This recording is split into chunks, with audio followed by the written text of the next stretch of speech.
गंजबासौदा निवासी ओंकार प्रसाद सेन राज्य सड़क परिवहन निगम के संभागीय इंदौर कार्यालय में परिचालक पद पर पदस्थ है। उन्हें 16 माह से वेतन नहीं दिया गया है। ओंकार प्रसाद सेन का कहना है कि उनके विभाग की 129 कर्मचारियों की लिस्ट में उनका 66वां नंबर था, जबकि विभाग द्वारा 74 नंबर तक के कर्मचारियों को आरटीओ कार्यालय में पोस्टिंग कर दी गई है और मुझे छोड़ दिया गया है। बाकी के कर्मचारियों को इसी कार्यालय में रखा गया है और जिन्हें विगत 16 माह से वेतन नहीं दिया गया है।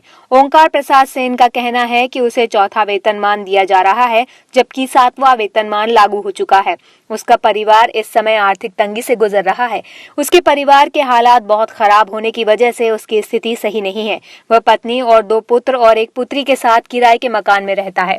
विगत 16 माह से मकान का किराया, विद्युत का बिल, बच्चों की स्कूल की फीस, किराने की दुकान की उधारी अधिक हो जाने एवं अन्य लोगों का कर्ज अधिक हो जाने से वह बेहद परेशान है। उसके बार बार निवेदन करने के बाद भी विभाग द्वारा किसी प्रकार का ध्यान न देकर उसे वेतन नहीं दिया गया। उसका कहना है कि वह किराए के मकान में निवास करता है और बच्चों का भरण पोषण और बच्चों की फीस न भर पाने से उसका परिवार बुरी तरह से परेशान है।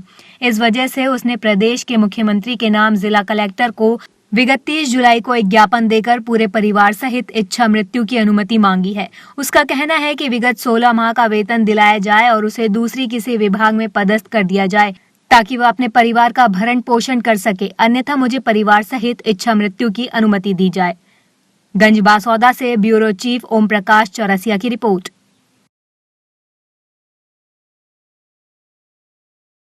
सर, मेरा नाम ओमकार प्रसाद सेन है। मैं मध्य प्रदेश सड़क परिवहन निगम में परिचालक के पद पर इंदौर में हूँ, संभागीय कार्यालय इंदौर में। सर, मेरी समस्या ये है कि मैंने ये आवेदन दिया है कि मुझे 16 माह से वेतन नहीं दिया गया और किसी से भी जाते हैं हम पूछते हैं, कोई अधिकारी सही जवाब देते नहीं है। मंत्री साहब से मिल लिया, परिवहन मंत्री से मिल लिया, वित्त मंत्री साहब को भी सही मिल लिया, कोई सुनने को तैयार नहीं है। सर, हमारे यहाँ एक लिस्ट निकली थी आरटीओ में पोस्टिंग होने की, उसमें 129 लोगों की लिस्ट थी, उसमें से 74 लोगों का आरटीओ में पोस्टिंग हो गई। हमारे जितने अधिकारी थे सबका हो गया। हम 50-60 कर्मचारी बच्चे, तो हमारा ना तो आरटीओ में किया गया और ना हमको सैलरी दे रहे। किसी से पूछते कोई सही जवाब नहीं देता।